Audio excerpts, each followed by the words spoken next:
Ideas change everything. What we need in education is not evolution, but a revolution. They have the power to unlock empathy, This idea of creating a safe haven for our kids. stir excitement, I was somebody when I came, I'll be a better somebody when I leave. and catalyze collaboration. Their collective wisdom is much greater than mine. At a time where the right idea presented in the right way can ripple across the planet at the speed of light. We can't wait to see what impact your talk has on the world.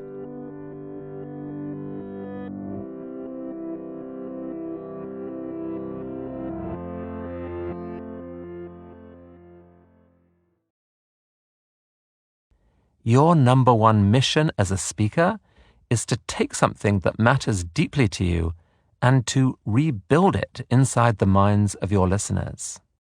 We'll call that something an idea, a mental construct that they can hold on to, walk away with, value, and in some sense be changed by. I am using the word idea quite broadly here. It doesn't have to be a scientific breakthrough, a genius invention, or a complex legal theory. It can be a simple how-to, or a human insight illustrated with the power of a story, or a beautiful image that has meaning, or an event you wish might happen in the future, or perhaps just a reminder of what matters most in life. An idea is anything that can change how people see the world. If you can conjure up a compelling idea in people's minds, you have done something wondrous. In a very real sense, a little piece of you has become part of them.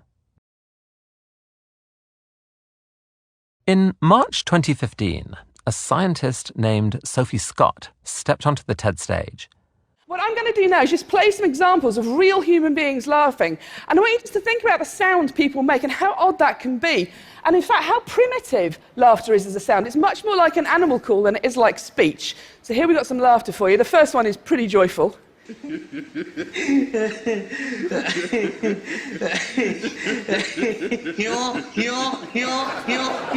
We're off.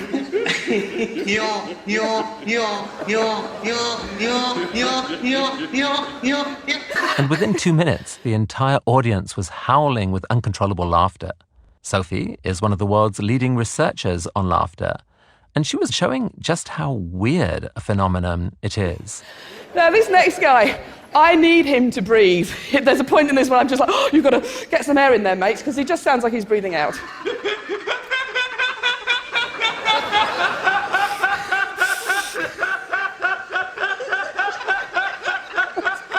This hasn't been edited. This is him.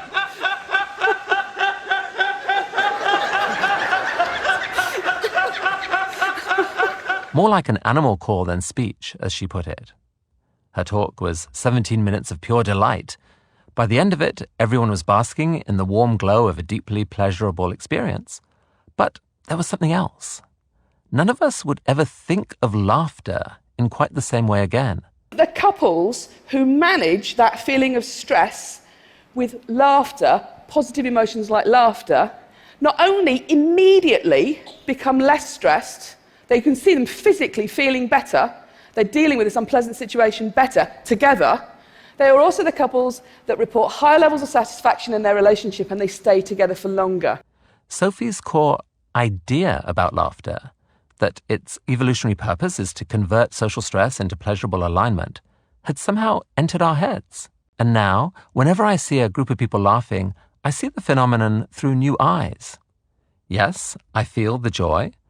I feel the urge to join in. But I also see social bonding and a strange and ancient biological phenomenon at work that makes the whole thing seem even more wondrous.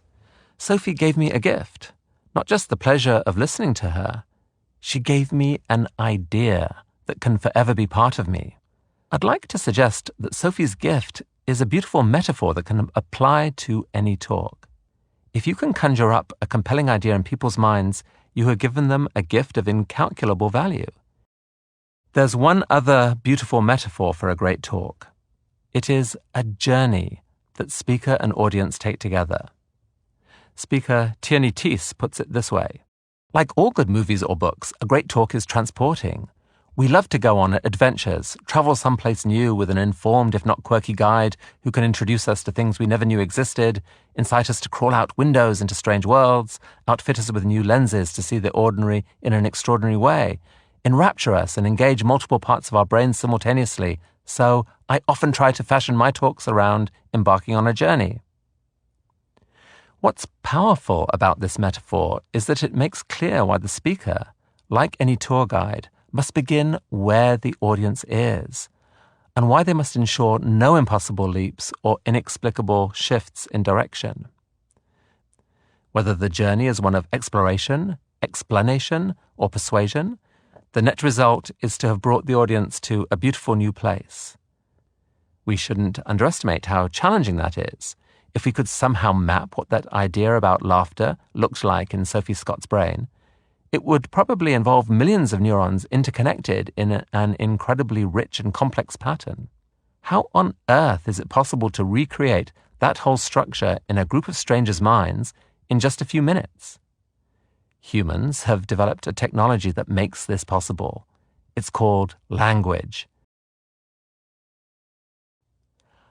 I want you to imagine an elephant with its trunk painted bright red, waving it to and fro in sync with the shuffling steps of a giant orange parrot dancing on the elephant's head and shrieking over and over again, "Let's do the fandango!" You have just formed in your mind an image of something that has never existed in history, except in my mind and in the minds of others who heard that last sentence. A single sentence can do that, but it depends on you, the listener, having a set of pre-existing concepts.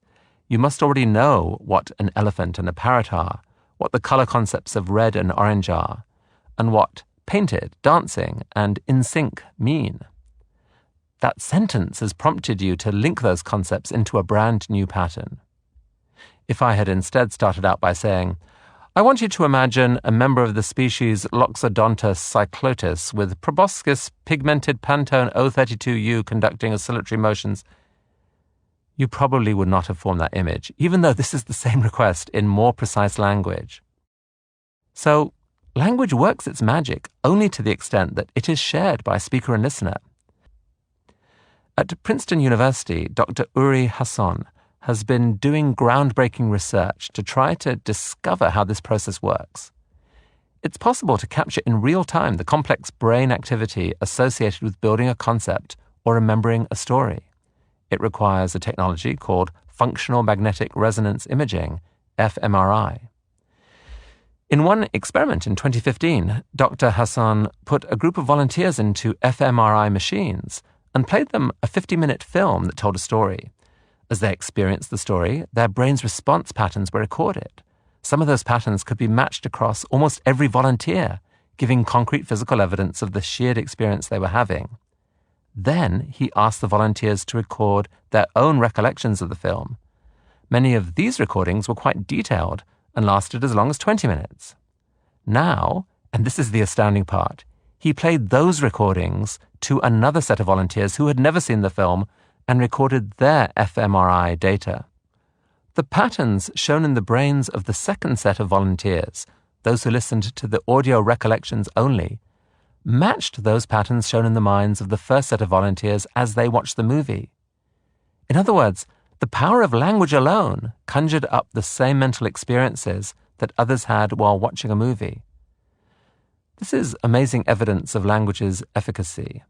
The fact that we can transfer ideas in this way is why human-to-human speaking matters. It is how our worldviews are built and shaped. Our ideas make us who we are. And speakers who have figured out how to spread their ideas into others' minds are able to create ripple effects of untold consequence. Do you have ideas that deserve a wider audience? Whichever metaphor you use, focusing on what you will give to your audience is the perfect foundation for preparing your talk. The skills needed to go about creating a great talk are truly worth mastering. So we hope you sign up for this course, and we look forward to hearing your ideas.